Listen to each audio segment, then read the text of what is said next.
what do you think your like number one most important goal is in life? Let's say I'm lying on my deathbed. I want to look back at my life and then think, yeah, okay, at least I have done something good for the people. Just to know the life journey of someone, that feels liberating. Where does risk lie in chasing your dreams and accomplishing these big goals that you have for yourself? You really have this confidence on yourself. So yes, the risk is that you might lose it all, everything that you have gained so far, but on the brighter side, it makes you a whole person.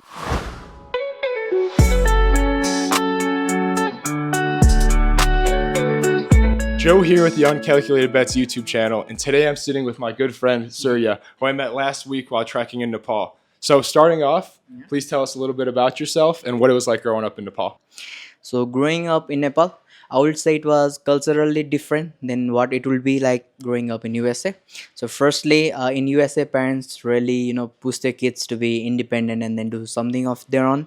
Whereas in Nepal, it's more about teaching your children about the responsibilities when they're older. So for me, as a guy, my parents from the very young age, I was told that I have to take care of them in their old age, so I had to do really well academically, and I had to really build a career. So of course the study pressure will be a lot higher here. So for example, again, I love my mother very much, but there was a time where I got 90% in examination, and instead of saying wow you got 90 and then cheering me up, the first thing she said was, where did the other 10 go? So so that's the kind of pressure that most of the Nepalese students they go through, or Nepalese kids they go through. But on the brighter side, we are a lot more connected than the kids in USA. So in growing up in Nepal is all about hanging out with your peers, after the schooling, just running around with your friends. So you are well connected. So let's say, even if I do not visit my hometown for the next 10-15 years, as soon as I step in, I'll be welcomed by like a group of friends and my family. So I will say, in that manner, I think growing up in Nepal was better than how it would have been if I grew somewhere else. Awesome. So it sounds like that the relationships and the connections that you have with family and friends super strong compared to a place like the United States, but there could be a lot more pressure academically as well as possibly just looking out for family Yeah. in the future. Can you tell us a little bit more about that? Uh, okay, like I said, so culturally, so if you are a guy, you're supposed to take care of your parents when they are old. And if you are a girl, you have to marry and then head into someone else's family. So most of the kids are raised in accordance to that manner. So as a guy, I was told to do well in terms of academic, do well. I used to hang around with my father and then try to get connections, try to know people, try to know how things work. Basically understanding the financials of the house, how things work around here. Whereas for majority of girls, it will be like getting the kitchen skills, and then how do you talk politely, I'll say, right? How do you please seniors, basically all those greetings and stuff. So yeah, so in that manner, ever since you're a kid, you are told that a life you are living, a big chunk of it goes towards taking care of your family. So of course, again, being the eldest, I was first, I won't say first, but I was asked to be like a big role model to all the younger ones, the kids, the cousins, because they are going to look up to me. So for me personally, it was a good thing. But then yeah, academic pressure, you say, you may talk about just intellectual pressure, or how you talk with the people. So everything a little more pressure than how it would have been back in the USA. So for you, looking out into the future, say 10 years from now, what do you think your life would look like? What's that dream vision of what you want your life to look like 10 years from now?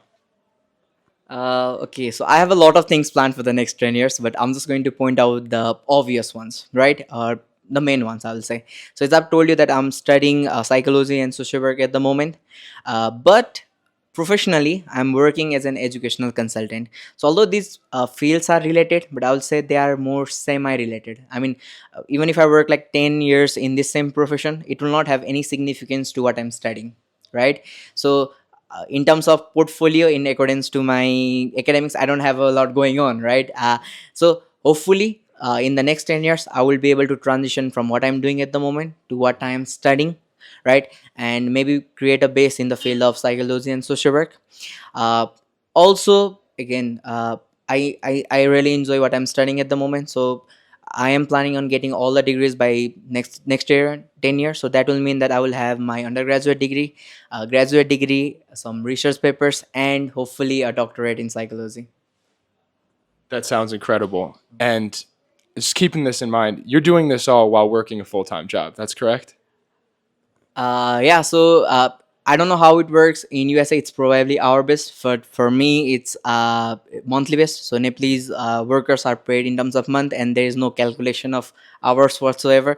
But if I had to make a good guess, I'm working about 50 to 60 hours a week.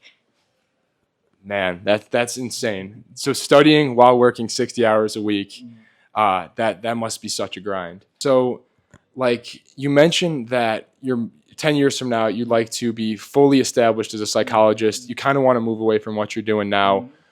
What do you think your like number one most important goal is in life? Is it related to psychology? Okay, so when people ask this question, they are expecting like a materialistic goals, or I want to earn $10 million, I want to have a house, I want to have a beautiful wife. But for me, I think it's more. Of course, the materialistic goals matters, right? Of course, I want to be rich someday, but for me, it's more psychological goals, I will say. See, so I consider myself to have like a good communication skill. I mean, I'm good with connecting with people, and that was one of the main reasons why I'm studying what I'm studying at the moment. So I want to use that skill that I have. I need to hone it a little bit more. So I want to hone the skill that I have and connect with as many people as I can. And even if it's like a very small thing, I want to have some positive impact in their lives. So it could be something really small, like helping them with some basic, I'll say financial stuff, to something really good, such as helping them with mental health and sorting their life out. So 50 years down the line, let's say I'm lying on my deathbed, I want to look back at my life and then think, yeah, okay, at least I have done something good for the people, right? So for me, just to sum it up, I think the main goal in my life will be to have connect will be to be connected with as many people as I possibly can, and then have like some sort of positive impact in their life. So to sum up, on your deathbed, looking back, the two most important things are going to be the number of connections you had and impact. Impact makes sense, but why do you think that the amount of connections that you have in your life is going to be important to you? Okay, that's really a good one, right? Okay, so I think the best gift about human consciousness is that you are an independent personality on your own, right? You could grow up with someone else, have the same education, learn the same things, and you'll still be a complete different human being, right? So me trying out thousand things myself versus me learning 999 from you and trying out one thing, that makes more sense, right? So there are thousands, billions of people out there, so billions of experiences, just to know the life journey of someone, that feels liberating, right?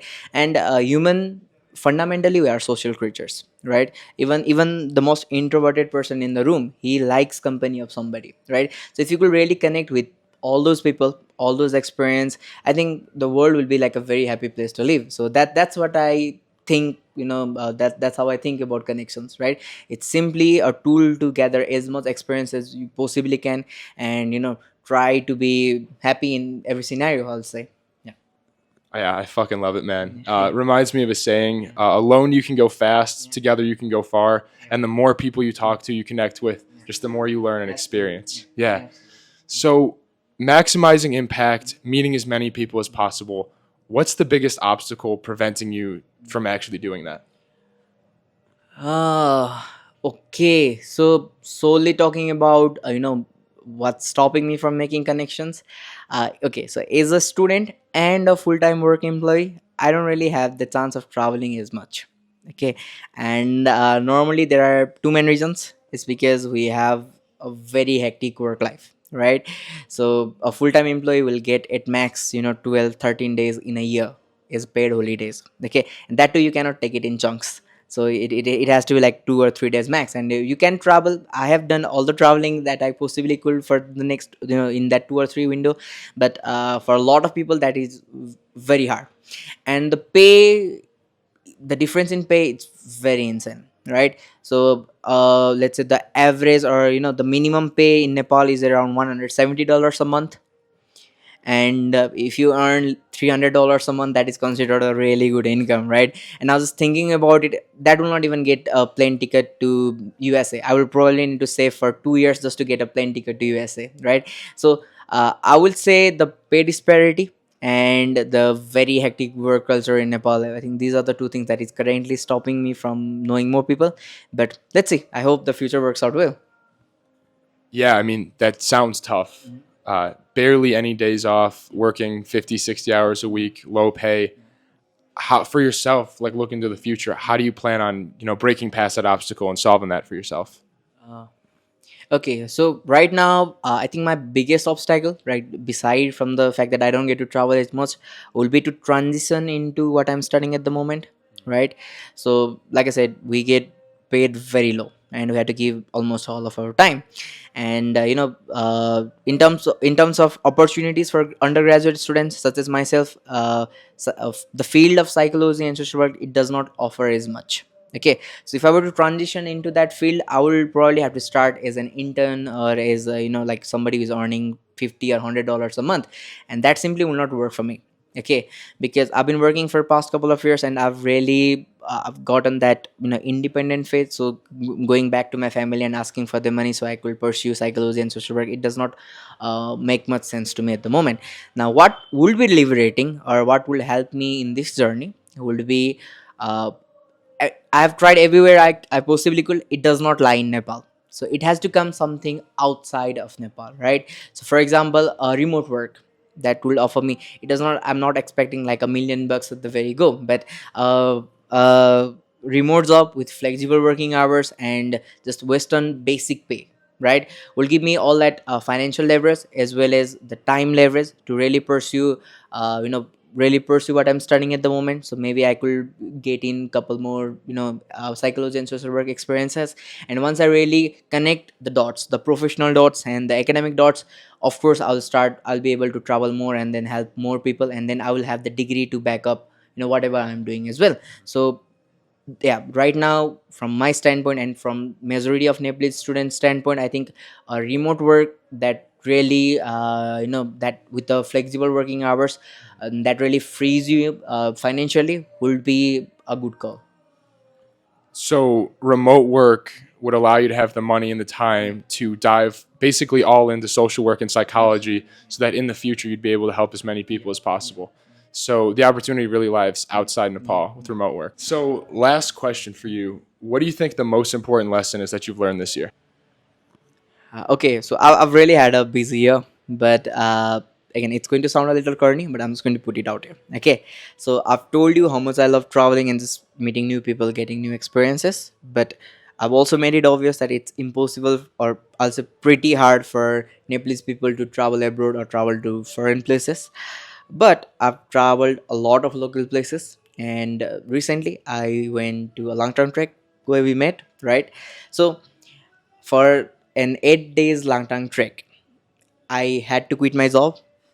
I had to argue with my family about why I quit the job and then why am I going to the mountains. I tried talking or I tried convincing a couple of friends to go along with me, but they had their reasons. So I really had to muster up the courage, do the research to solo it, right?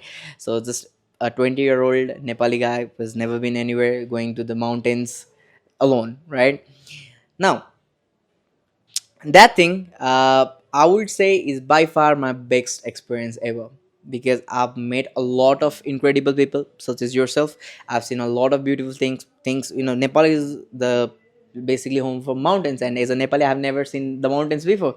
So that was a very wonderful experience. So from that, I think you could sum up that sometimes prioritizing yourself, it's not that bad. Again, I'm not recommending you quit your job and go to the mountains, but if you have a lot of things, if you have planned something like for so long and you are afraid to take that jump, do it, right? For me, like I said, I had to quit what I was doing. I had to do a lot of things for that trek to happen. So prioritizing myself, it helped me in the long run, because now I'm more focused than ever. I recently got a new job, better than the previous one. I made many cool many cool experiences. I've talked with many people, and yeah, I've got good friends now. So people, prioritize yourself. Thank you, brother. This was such an incredible experience. And I'd said one last question, but I actually have one more because it's just burning in my mind. So you had to quit your job. You had to have arguments with your parents and your friends. So there was a ton of pressure for that decision to do the trek in Longtan National Park. how do you manage risk? Like, where does risk lie in chasing your dreams and accomplishing these big goals that you have for yourself? uh, I think biggest risks when you take a big jump will be like it's going to disrupt your current lifestyle, right? So for me, it was about waking up at certain time, attending couple of classes, going to the job, 8 hours of job, and then coming back doing chores. So it was a regulated thing. So although it sounds boring, but once you get used to it, that becomes the new normal for you. Now, quitting the job means that my income supply was gone. I had nothing to do for the next 8 hours. Arguing with my family meant that I have no backup at all. Going solo alone meant that there will be nobody to look after me. So uh, risks will be it basically disrupts everything that you are doing, and then it asks you to step out of your comfort zone and then really create something on your own. But on the brighter side, quitting the job made me realize that job is not everything that I am, right? I am my own different personality. Having no backup at all made me realize what I needed to do to become a self-sustained human being, an independent human being. Having no friends to support meant I am well prepared, I'm well researched, I know what I'm doing at the moment, and you really have this confidence on yourself. So yes, the risk is that you might lose it all, everything that you have gained so far. Who knows, like nobody will know if I just fell off a mountain or so, right? Nobody will know if I run out of money, I will have no way to connect them. But on the brighter side, it makes you a whole person. It really helps you to find that charisma that you have within you, the deep suppressed you. Yeah, so take the risk and see where it goes. Yeah. I couldn't agree more, man. I empathize and relate with that heavily. Coming to Nepal by myself, my parents were terrified. All my friends thought I was a lunatic. But there's a saying that I love that in the moment, it looks like risk, but 5 years down the line, you'll look back and it'll be an opportunity. So, yeah, in the moment, it was a risk. My parents thought I was a lunatic, but in doing so, I met a friend for life. And, dude, I could not be more grateful for you doing this, man. Thank you, man.